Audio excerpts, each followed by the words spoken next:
Hello, my name is Annie Dunlap, and I was cap number 10 on this year's Silk Road Mountain Race. I am doing a amateur perspective on the gear review, and something that I hope helps you either show you what not to do, show you some things to maybe bring along on your next trip, or just, a new or different perspective than what you've seen on other YouTube reviews. I know I used these a lot when I was preparing for Silk Road, so I wanted to give back to the YouTube community. The Cyclolite bag. So this one held my bivy, and then in the front, obviously, had these nice spongy cords, and when it wasn't raining or it looked like it was about to rain, I would usually just keep my raincoat and sometimes even my rain pants bunched up inside of here, so quick, easy access. I got a nosebleed all over the white bag, so keep that in mind if you get white or black. But overall, it kept everything dry as it could be through a lot of water on the second day. Solid bag. It's the Eureka Solitaire AL. If I were to redo this, I would just never take a bivy, period. I think it was plenty spacious, as in, I didn't feel completely claustrophobic. The top, helped me, have some space around my head. However, it's just comfortability. If you're going to be out there for 2 weeks, do you really want to sleep in a bivy for 2 weeks? The answer is probably not. Sleeping bag itself was great, and then I would go for probably a big Agnes tent next time to get something super light and easy to pack down. And then in the morning, sometimes I would time myself on how fast I could get ready.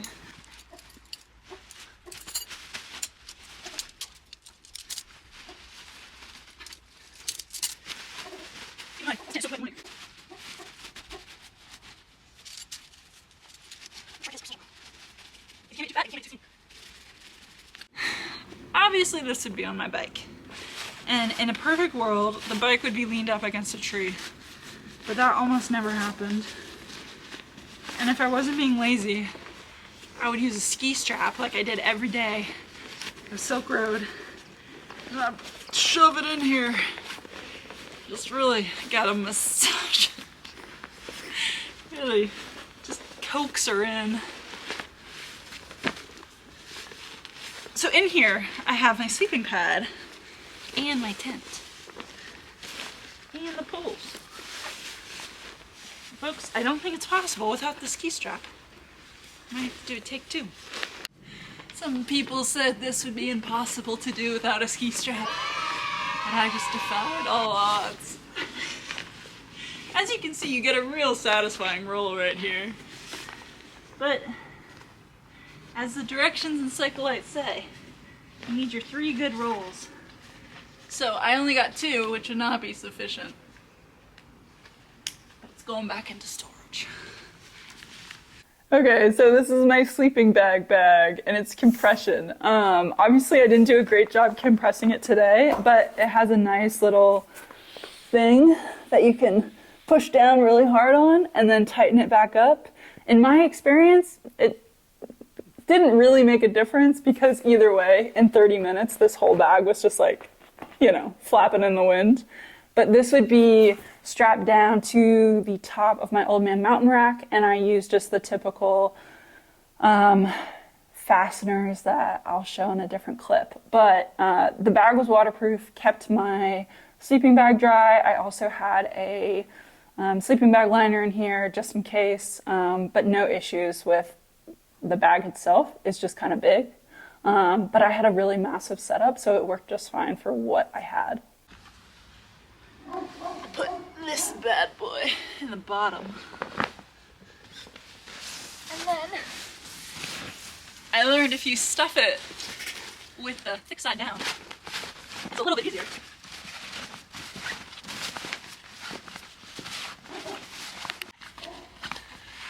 Super easy.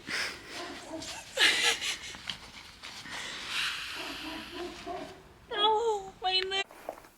So these are my 2 snack bags. Had these on either side on the inside of the handlebar. On my right, I had actual snacks, and then on my left, I had my electrolyte bottle. So this is the rock rice top tube bag. I got the large size for both of the ones I used, and then I used the dog bone that they have. This is for the back one, and then for the front one, I used their special stem tube attachment. The zipper on these, super solid, so solid, and caked with dirt, but very easy to do one-handed when they're clean. They kept the water out. I kept my electronics in this one, so I felt like the waterproofness was pretty solid on it. And then they just have the typical Velcro attachment in the bottom. Okay, now we're digging into the bags. So this top tube bag was my front one, so it was directly in front of my bike. It actually didn't have this dog bone thing on it. It was attached to the stem. So I kept my sunscreen in there. This I got in Narin, I think. Anyway, it's a Kyrgyz sunscreen for kids, 30 SPF. I should have bought like 6 of them. Ooh, I did not use enough sunscreen the whole trip, bottom line. And I think the trick is to use liquid sunscreen. The other thing I had in here was a big old multi-tool. This one is just your classic Gerber, and it has a pretty sizable pair of pliers. Almost said tweezers. And then on the side, it has, you know, your classic like multi-tool tools. But I use this a lot, and it's pretty heavy. However, I wouldn't want to use a smaller one because I used this plier when I was trying to get my O-ring off my valve on the last day, and it saved my life. So this is a very hot piece of equipment. So this charger I got off Amazon. It's VRURC, however you want to pronounce that. And it is a 20,000 milliamp charger battery pack. And it has, as you can see, a ton of different inputs. The biggest problem I had with this was I couldn't get it to recharge. So it had 20,000 milliamps, which is great, right? It can charge my phone probably 10 times. However, every time I stopped, and it may be just like the electrical current wasn't strong enough in any of the wall outlets I used. Maybe it was my USB-C charger that I ended up trying to charge it in the wall with, but it never charged back up, which was super disappointing. Luckily, I had 2 of these things, so I was lucky that I had enough power, but definitely had something to do with the current or something in Kyrgyzstan, because they work in Germany. Because I tested this on all my test rides, right? And they worked just fine. I could recharge them, no problem. It did take a while though. It probably took 5 hours to go from 0 to full with this guy. So I would recommend charging it overnight if you stay in a hotel. All right, and then I would have like little knickknacks in here. I don't know what kind of knickknacks it would be, probably just more food if I can fit it. And then I had this electrical bag that I kept all my cords in. But this little bad boy went on the back of my helmet. It was pretty easy to use, and it had 4 different functions. Let's see if it has any charge. Okay, so bright, flashing, and this is at 25%. And then the flashing at 25% lasted over 17 hours. And so I really only had to charge this like every 3 days or so, which was super handy. And I didn't lose it, which was a concern because it doesn't have a super secure way, but it was pretty tight around the back of my helmet. Okay, so my second tube bag, which went like so on the bike. Again, I overstuffed this a little bit, so I think if I had streamlined what I packed in here and was a little more disciplined about not just shoving items in the bag, it wouldn't have given my knees the rub it did. A nice little chain rag. I cut a dish towel up just to save some space. It worked fine. I cleaned it in some water, tried to get the oil out, but it just kind of stayed this dirty the whole time. So probably not the best chain rag. I had my like nuts and bolts. These nuts and bolts aren't completely representative of it. I did have to take the Old Man Mountain wreck off, and this is where I would store the bolts while I was changing my rear tire, so I didn't lose any in the grass. This little bag was handy, and then I had very small, very small, I don't know, little tools, and these worked for my Garmin mount and my quad lock. So I had to make sure I had two separate tools because if those bolts were to get loose, that was the only way to tighten them, unfortunately. This was a cool purchase. This is the Blue Chain multi-tool. And I never used something like this until I practiced with it beforehand. But basically, this little tool allowed me to carry a whole bunch of different heads, and it wasn't necessarily one of those bike multi-tools, but it came with all of these different options. I think, obviously, like this guy was the most used. But just in case I needed it, I had a lot of options, and it was super easy to use. I never lost a piece, which I was super proud of, and it packed down very small. So I really liked that addition. I also had my headlamp in here, so I used it whenever I was setting up camp, and it did require one extra set of batteries, so I kept those batteries in my battery pouch. I think it was just AAA's. So super easy, not necessarily a high-tech headlamp, but I had it just in case my front light went out. And the only time I biked with this headlamp was when I was going up the last pass on Kokorik, and I needed more light to get over those boulders before the sun came up. So I saw this MSR scrubber brush on another YouTube video from someone who did Silk Road a couple years ago.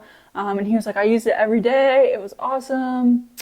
I gotta say, I didn't use this as much as I anticipated. I used it to clean my chain a lot and then get all the grit off of like my derailleur and all the gears. So that was semi-helpful.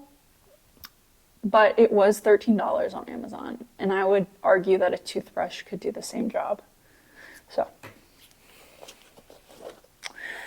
this was the Muck Off patch kit. And then probably most important were the two things of lube that I brought. And if I could redo this, I would bring just a factory, like an entire set of lube. Like bring something that is the size of the sunscreen. This is my pride and joy frame bag that Ross from Stray Cut Designs did for me, and I changed the design on him last minute from a gravel bike to a mountain bike, but that's a whole different story. But he was awesome and worked with me the whole time. The colors are super fun, and they match my gravel bike really well, not so much my green mountain bike, but it still worked wonderfully. The bag itself has a typical frame bag attachment. It's the lace on the front and then Velcro on the down tube, and anyway, Velcro on the other sides. The two zippers worked really well. I didn't have any issues with major water getting in, whether that was through the river crossings or the second day where it rained all day.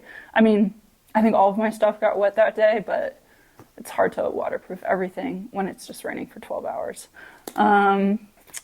The bag held a ton of stuff, and it has this bottom pocket. I had the internal divider, and then the top pocket kept, again, some easy to access, water filter, extra charging battery, and some more light batteries for my front light.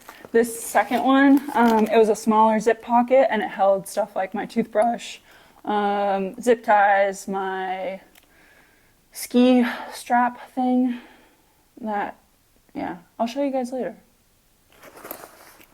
I forgot to put my hand pump in there, but my hand pump, I would probably go back and get the hand pump that has the little thing that is more flexible and you can pump more quickly. But around my hand pump, I also had about 5 feet of, maybe it was 4 feet of duct tape, and then a good bit of electrical tape too, just in case it was needed. I didn't end up using either, but at least I had it. And that was a tip I saw from another YouTube video. All right, first thing in this front pocket was my water filter.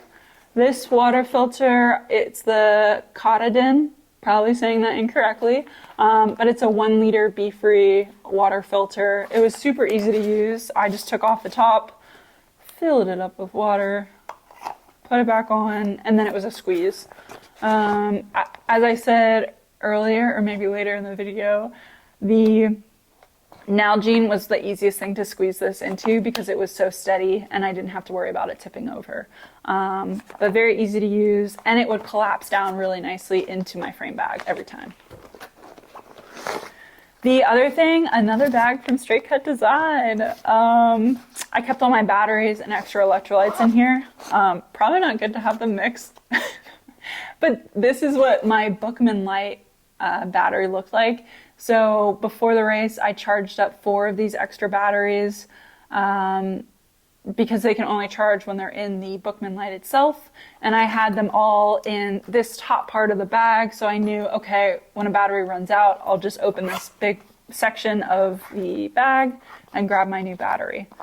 And then when they were, when I knew they were dead, I would put them in the second pocket. So I knew like that battery either needed to be charged or I just wouldn't use it again. I brought a ton of Element. I am not sponsored by Element, but Element, I could use a sponsor. Just kidding. But really, this thing, it was very solid. I think I brought close to 30 packs, and I put them everywhere from inside of here. A lot were in my Nathan Hydration pockets, and I would usually I think I ended up having 1 a day. Near the end, I became obsessed with these because I don't think I was eating enough or drinking enough water, period. But very easy to store and highly recommend bringing some sort of salt with you. The other thing I had in here, just extra AAA batteries for the headlamp. I think I had enough. This isn't all of them, but I had enough to replace my battery 2 times, which I obviously didn't even use these. They're unopened. But happy to have extra battery weight with me. All right, so that's the end of the top part and the bottom part of the frame bag. I had my extra mechanical kit, again, another straight cut bag. So my extra mechanical kit was for like my oh shit moments where I either had to get my inner tube out, something was wrong with my derailleur, something was wrong with, I don't know what else I had, my chain. And luckily I didn't have to use this at all. So I had a just inner tube patch kit with me, just with the patches and the glue. I had a little sewing kit with me. I don't know if this was the right bag to use because I do see a needle sticking out of it right now. But I had some curved needles with me, like so. And I had some dental floss, just classic. I was actually told fishing line is a lot better to use than dental floss, so that'll be something I'll upgrade in my kit for next time. I had this little mini park chain tool. I did not have to use it, so very thankful for that, but I had it just in case. I also had a SRAM Eagle Power Lock Magic Link. Didn't have to use it. Again, I just brought stuff that other people recommended to bring and to have with you just in case, because you're not going to find a lot of stuff out there, or anything out there, truly. Another thing I brought was a spare muck-off valve, like a complete valve set with the top, the O-ring, everything. How I would replace an entire valve with a tubeless tire out there, I wouldn't, is the short answer. But I had it just in case. A very useful thing that I thought I brought, but I didn't actually end up using, it's potentially useful, is a Presta to Schrader converter. And this little guy takes up no space, and if you were to get a flat and you needed to pump it up from 0 and say like your hand pump broke or you were still trying to keep your tubeless guy alive, you could use this at a gas station and put it on the Schrader, and obviously it would work with your Presta valve because of the converter. So I would definitely bring that again.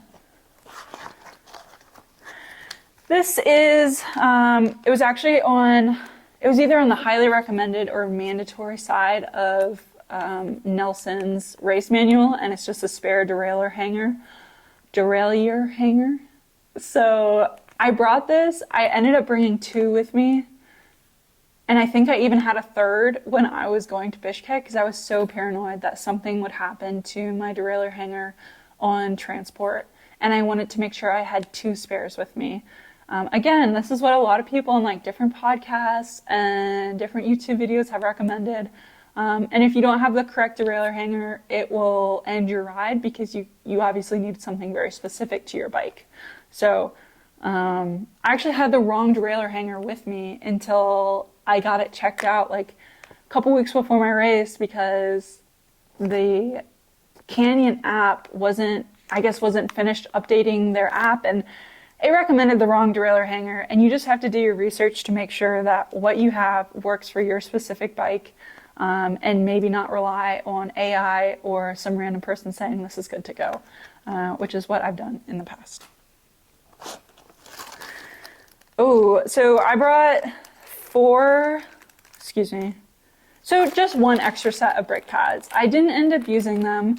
I do feel comfortable changing my own brake pads, which is something I didn't feel comfortable until like July doing myself, which is silly because it's quite easy. Really happy I didn't have to change my brake pads. I did a 230-mile race going from Munich to Bozen, Italy, and my front brake was the only brake that worked because my rear brake pads were completely shot, and that was like the most stressed I've ever been riding a bike, not being able to use my rear brake for 80% of the ride. So I knew the importance of brake pads. I got them checked and triple checked before I went. I put in brand new ones. I made sure the brakes themselves were good to go. The bike that I used, the Grand Canyon 7, was basically a brand new bike. I only had put 500 miles on it in training before I left for Kyrgyzstan. But again, brake pads, like, you got to make sure you have the right brake pads, because there's another example of I thought I had the correct brake pads and they were different by a tiny bit, and I almost brought the wrong brake pads to Kyrgyzstan. So triple check yourself. Don't wreck yourself. All right. I brought about 1 ounce of sealant. What I would have done with this 1 ounce of sealant, I don't know. I had 3 of these mini super glues. I heard on Lails Around the World podcast that she used super glue to like fix tiny little holes in her tubeless tires, like when she started to get a small leak. And I thought that sounded genius, and I brought this. I didn't use it, except I did try to seal one of them. It didn't work, but I would still bring a little thing of super glue again, because it seems like a useful thing to have, and it takes up no space. All right, getting to the end of this one. I had an extra SPD cleat, like full with all of the little nuts and bolts that go in the cleat, just in case something happened and it got ripped off. So that was useful. And then I had a valve core remover in here as well. Didn't use it, obviously, but I think with these tiny little mechanical things, they really take up no space, so not a bad thing to have with you. And the rest of these, so these are just my RIP tubeless valves when I took them out and I saved them. I guess I can reuse them. The rest of this bottom half of the frame bag had my electronic wall plugs. So this Mini X was recommended to me by Mel Webb. She helped me a lot in the prep for Silk Road, and she was very patient with my questions. And she gave some good recommendations on what worked best for her. So Mini X has 1 USB and 2 USB-Cs in it. And it charged pretty fast. My mistake was I had so many USB plugs that I needed to buy more of the actual USB wall plug so I could charge stuff faster and I wasn't just using one USB outlet. So that's something to keep in mind, like what kind of chargers do you have? This was on the mandatory list. It's just an emergency blanket, obviously super small and doesn't take up any space or weight. I had this emergency rain poncho just in case stuff got really shitty and I needed to use it. It never came out of my bag though. I also used, I had hand warmers. So this is actually just one warmer, which I failed to realize when I was doing my packing. 2 total, and it was worth the space and just gives you a peace of mind for when it gets really cold. I had extra headphones. I was super paranoid about my headphones breaking because in one of my training rides, it had wrapped around my hub and destroyed my headphones. I was like, just in case something breaks, I want to have an extra pair. I didn't actually end up using my phone for music very much. If anything, I was listening to audiobooks or podcasts, and that was usually at night when I was doing a hike-a-bike section and just needed something in my ears to distract me. But I found that music really irritated me because I knew every song was 3 to 4 minutes long. And I was like, oh my gosh, like time is going so slowly. So yeah, I didn't end up using headphones a bunch, but I would not recommend. For me, I wouldn't recommend bringing wireless headphones because it's just one more thing to charge. And again, I don't have a dynamo, so I was working off of limited charging capacity. So wire headphones were the way to go. All right, so the last part of the frame bag was this back zip. It was a obviously non-drive side zip bag. So I had 2 weeks of, I think there's like 50 ibuprofens in here. And then I also packed the white things are iron tablets because girl is low on iron. But I didn't take a single one of these. I don't know what I was saving the ibuprofen for. I was like, I've got to be in so much pain to take ibuprofen. But it probably would have helped to take like a couple a day. But good to have for emergencies, I guess. I also use the ski strap every day to pack my tent, which was a great tip I got.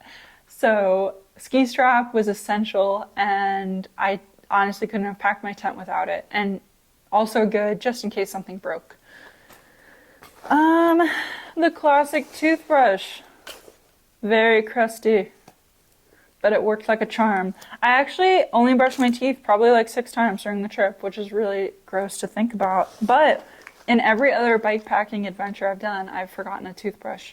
So the fact that I remembered both toothpaste and a toothbrush was a big win. I packed 2 of these liquid IVs. They're just like the energy multiplier one. I really like liquid IV, and I packed these with the idea of I am like absolutely dead on the side of the mountain. I need an energy boost. Like this will bring me back to life. Maybe not realistic, but I only brought 2 and I saved them the whole time. I could have used them the last day and I think it would have really like lifted my spirits, but I just had these just in case. I should have used them though. All right, so this is not representative of all my zip ties, but I did bring about 10 mega zip ties and then 15 smaller ones. This was, you can't go wrong with zip ties. I used it to secure my Nalgene cage when it broke. And I think I used it for a couple other things, but super light and they take up no space. So definitely pack your zip ties and a hairband, because sometimes when I take my helmet off, I wanted to put my hair up in a little ponytail. Okay, so this is my Old Man Mountain rack. This is the original Divide rack. I had to use the converter set that they have for the Grand Canyon 7 because I did not have the correct holes in my frame to be able to screw this directly into it. But once I got the right converters and everything, this thing is a beast. It's heavy, but not that heavy. But I'm just saying, in comparison to what you might use from an Ortlieb rack or any other smaller rack for a gravel bike or anything, this thing is a beast. Was never afraid of the durability of it.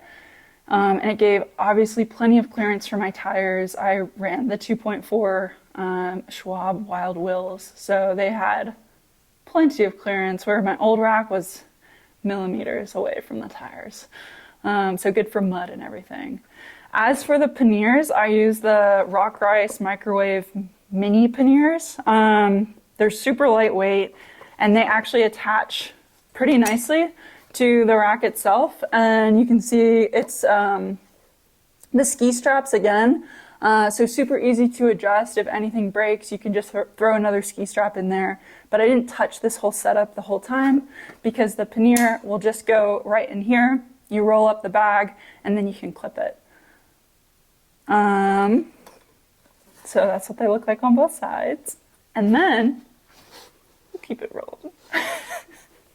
And then this is what the actual Rock Rice bag looked like. So this is pretty stuffed with an extra clothes, some coats, and all that stuff. But I would roll it down, and they're pretty easy to compress. And give it your three rolls.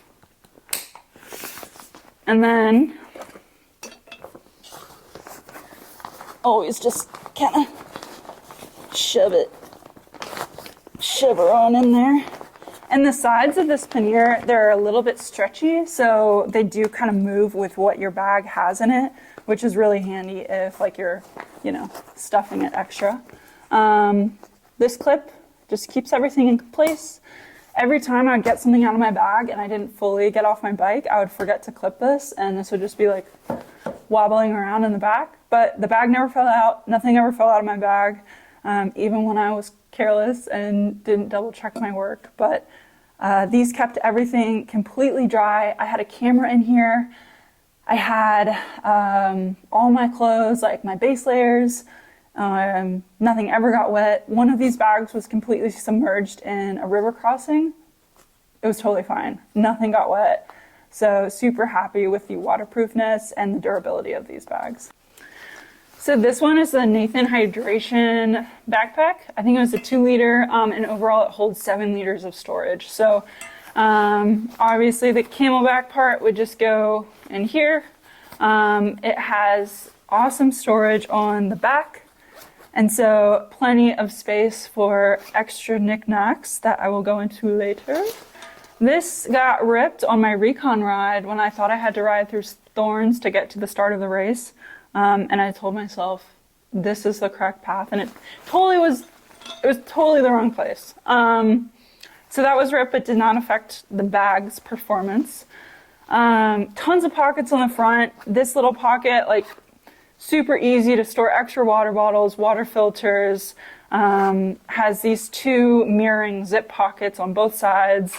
And then the classic, like all hydration packs, has the adjustable hooks that go up and down. And then the camelback hose just came around front. And as you can imagine, classic Nathan Hydration, very easy to use. Highly recommend. All right, so the shoes I wore were the Shimano XC5 mountain bike shoe.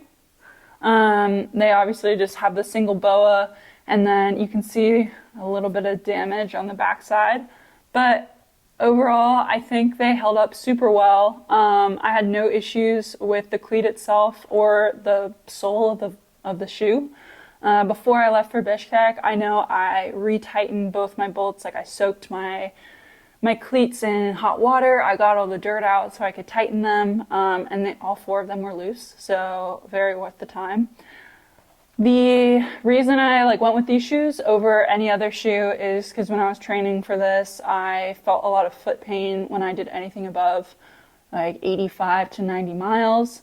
My right foot especially would get super numb, and that's when I actually looked at my feet and I was like, wow, my right and left feet are very different sizes, and my right foot's wider, and so my decision was to just go with a wider shoe in general, and go up 1 size. So these shoes are probably a size too big for me in reality, but when my feet swelled with the high altitude or I just had no issues. I didn't get blisters. I did a ton of hike-a-bike. I think my iPhone estimated that I walked like 15 miles a day, which I don't know how that's possible. But some days I did hike-a-bike a lot. Again, just no issues with the blisters. My feet felt good. Achilles felt good. And that was probably a combination of just regular training. I did some hike-a-bike practice, but nothing so excessive that like I injured myself before the race. So it was probably a good balance of everything. But overall, great shoes. And again, like really happy with the performance of the BOA system as well, because sometimes those can break. Okay, so my Nathan pack had a bunch of stuff in it. This is probably my MVP of the trip. So this pack had everything from like my water to my essentials like my phone, wallet, passport, water, whatever droplets, chemical droplets.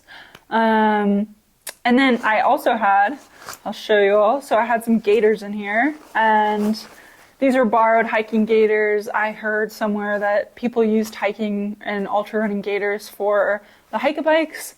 I ended up not touching them. I think maybe if I had like the super lightweight, skinny sock gaiters, those would be a little easier to cycle with and get on and off your bike with. But I didn't have problems with rocks, honestly. Like I did a ton of hike-a-bike because I would even walk places that other people were cycling through, just because just not as fit. But no issues with the hike-a-bikes and the rocks. Maybe that was just the way my cleat fit on my foot. I brought these Pearl Zoomy sun sleeves. So in theory, they're great. I did not wear them once though, because I was scared that it would get more hot with the black sunscreen or sun sleeves. They're UPF 50 plus, so they're plenty sun protective. I should have put them on. And I think what a lot of people do is they dunk this in water, and then it's just another cooling factor. I wore a plain merino, like green t-shirt the whole time. And if I could redo it, I would wear a sun hoodie, because a lot of people wore sun hoodies and their neck didn't get sunburnt, their arms didn't get sunburnt, their ears didn't get sunburnt, and I was just constantly putting sunscreen on the back of my neck, putting sunscreen on my ears, trying to get the back of my arms, always failing, and I would just end the day with so much sunburn because it would get so hot. So I definitely recommend using a sun hoodie. I did get cool tan lines out of it, but I don't know if it was worth it because all the tan lines are gone now. And then in this pack, in the back, I also kept paper copies of each of the Ride with GPS maps. They were printed out individually by section, so Nelson broke them down into 10 sections. I had a paper copy of each of the 10 sections just in case, I don't know, like everything died from my Garmin to my phone. And I had no other way to navigate. I at least had a general idea of the direction I would be going in. I also had baby wipes in here. I only had about 15, so that was like one per day. I would recommend bringing more than 15. I was give and take on the hygienic side of like making sure I was clean every night. It was okay. I took two showers during the trip. One was in the town of Baitov, and then one was in the town, oh gosh, it was the one after, it was right outside of Narin. So it was 40K outside of Narin, right before you get into Arable Valley. So the showers were saving me, but was definitely a little crusty. For this top part, I kept an extra set of headphones, and I kept some Purell. I should have packed a bigger one. But I didn't use it that much, so maybe that was a good size. In this big like water bottle pocket, I kept my equivalent of water tablets. This was a drip system. Again, I would just add a couple drips into everything that I filtered to hit the chemical side of it. I would recommend getting the tablets. It's just a little bit lighter and easier to carry. And It's only half empty, but I was paranoid that I would run out of this stuff before the race was over. Turned out to be plenty, and it's only 100 milliliters. In this side, I would usually keep like an extra bit of cash outside of my wallet. I would keep the extra electrolytes, and it was just super easy zip pocket. In this part of it, I would keep my phone sometimes. And in this pocket, this was like my favorite pocket because it held everything I needed. It held my wallet, again by Street Cut. Shout out to Ross. So it had cards and then obviously a lot of cash because everyone takes cash. You can't really use a card outside of the city. At the beginning of the race, I ended up drawing maybe 400 US dollars out, and that took me through the whole race. I think I drew 200 more dollars out near the end at some point, but I was never super worried about my cash because I had cash in multiple places, in my wallet, in my Camelback, or my hydration pack. I had some in my frame bag and some in like a puffy jacket pocket. So I knew if I had like lost my wallet, it was not all over for me, and I had a way to either take a taxi back or, like, worst case scenario, like pay someone to give me a ride. So I wasn't left, no money in the middle of nowhere. I kept my passport in here as well. It never left this pocket, and so super easy to keep track of. And I always kept my hydration pack on me when I came off on stops. The only time it came off me, honestly, was when I was sleeping, and even then I would keep it inside of my bivvy. This little notebook was super fun because I had this whole idea I would journal throughout the race. Obviously, I didn't journal a single time, but the idea was there, and I just had some basic translation phrases from English to Kyrgyz, and I used it a couple times. It was kind of fun, but not essential. The second page was the checkpoints that Nelson had laid out in his race manual. It gives you an awesome breakdown of where the checkpoints are, where the shops are, where any resupply options would be, and the distances between those. So it honestly took me only 10 minutes, and it gave me a nice little reassurance that I could look back and double check myself when I got to a certain town. Another thing that I did was I broke up the mileage per day. So I just gave myself a reminder of Bishkek to Songkhol, which was checkpoint 1. It was going to be 394 kilometers with 6,800 meters of elevation gain. And then I did that all the way down to the finish line. So every time I reached a checkpoint, I could look at that and say, okay, from checkpoint 3 to the finish, I have 500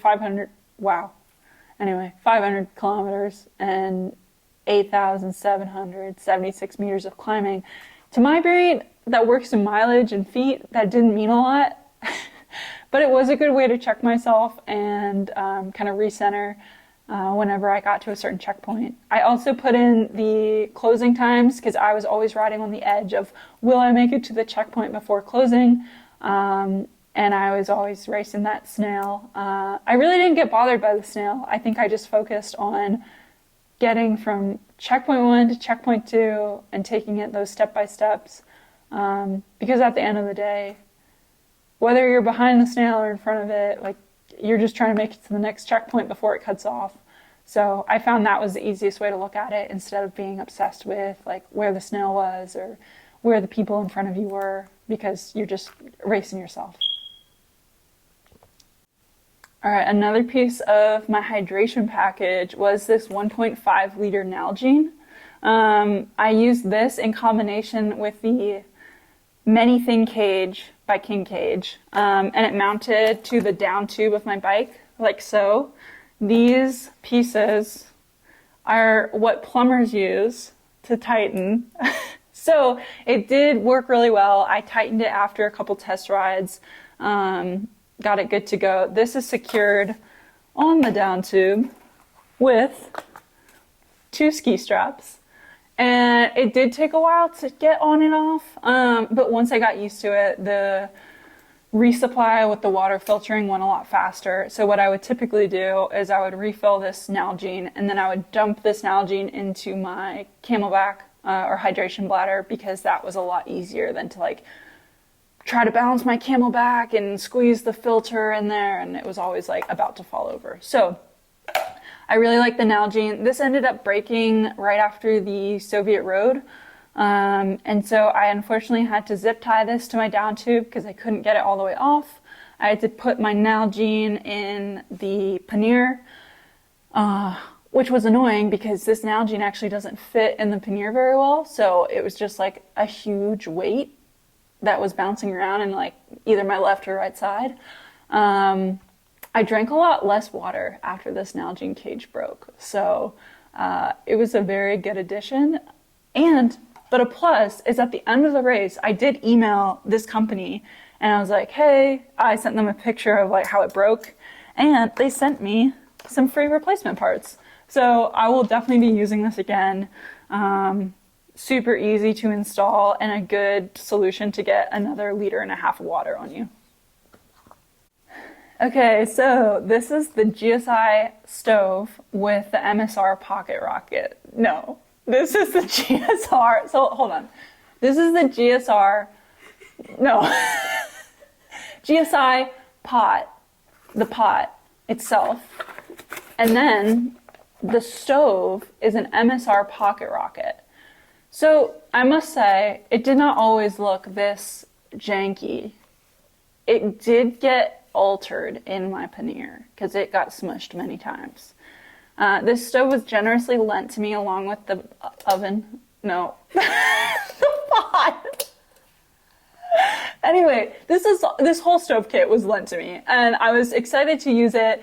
I was a little hesitant on, do I bring a stove? Do I just do cold soaking and get more snacks along the way? But I was reminded, I personally am not a fast bike packer, nor have I ever done a race that is above 3 days, or 2 nights. So I knew getting enough fuel was going to be super important. And like, I'm addicted to coffee. So the idea of having instant coffee in the morning was can't snap, was great. So in this stove kit, I'm going to hurry up, had this nice little baggie that had the actual stove in it, which is, again, the MSR pocket rocket. Uh-oh. Okay, so this is now the Primus. Not to switch it up on you all. Primus, you can see. This would attach to the canister, which Silk Road really generously allowed us the opportunity to buy a canister like through them. It was super easy.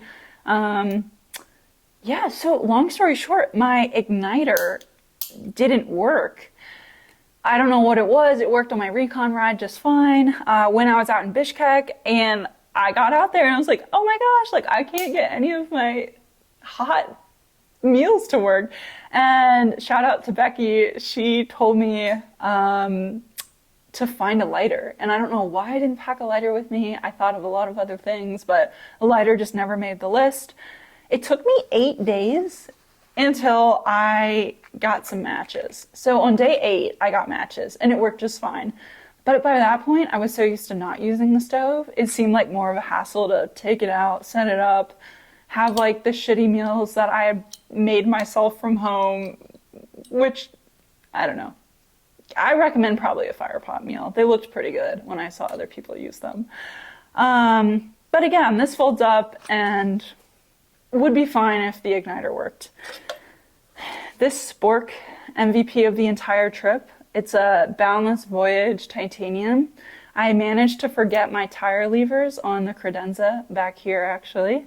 And when I had to change my tire after CP1, I used this guy as a tire lever and it worked just fine. So that was a big plus. I used it for like all the cold soaking meals that I ended up using and eating.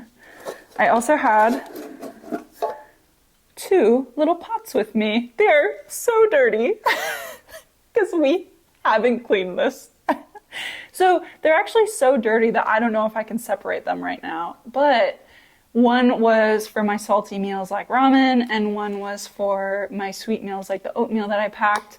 Again, I cold soaked almost everything I ate, so you can imagine how disgusting that actually tasted. But when you're hungry, I don't know if it really matters. It actually does matter because I was very upset. And then this is the pot itself, pretty clean. Again, if you choose to bring a stove, highly recommend bringing matches or a lighter because it just wasn't worth the space it took up for the time I didn't use it.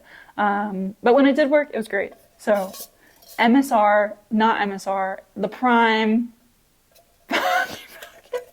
All right, I give up. You're gonna have to read the comments to get the real name of this stove.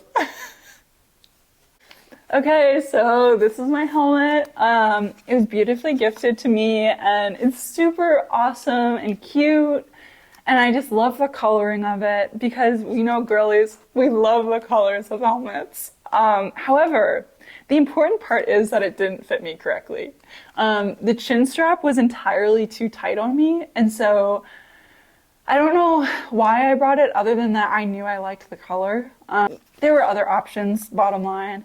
But it did the trick. It protected me. I fell twice, once on the second day, once on the last day, and I felt very safe both times. Okay, so the gloves that I had were the Zeiner or Zener. They're Austrian, and they're maybe not Austrian, but they're a Gore-Tex glove that got down by a ski shop. They worked super well. They were super great for the early mornings. You can see they got a little wear and tear on the palms, but nothing crazy. I used these for majority of the time when I needed gloves. These are a size 8. I got big hands.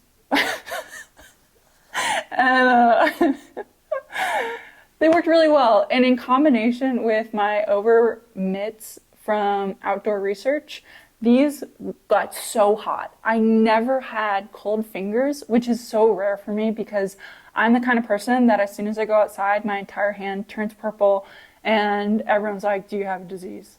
I don't think I do. My cycling gloves, just your classic dual gel specialized glove. I don't remember where I got these or when I got these, but nothing crazy, just some extra padding on the palm. I should have used these more because my hands ended up getting super sunburned and like lots of sun poisoning from just having them on the flat grips the whole time. As always, I should have used more sunscreen. Even like, obviously these don't cover your fingers. Don't forget to put sunscreen on your fingertips because those babies can burn.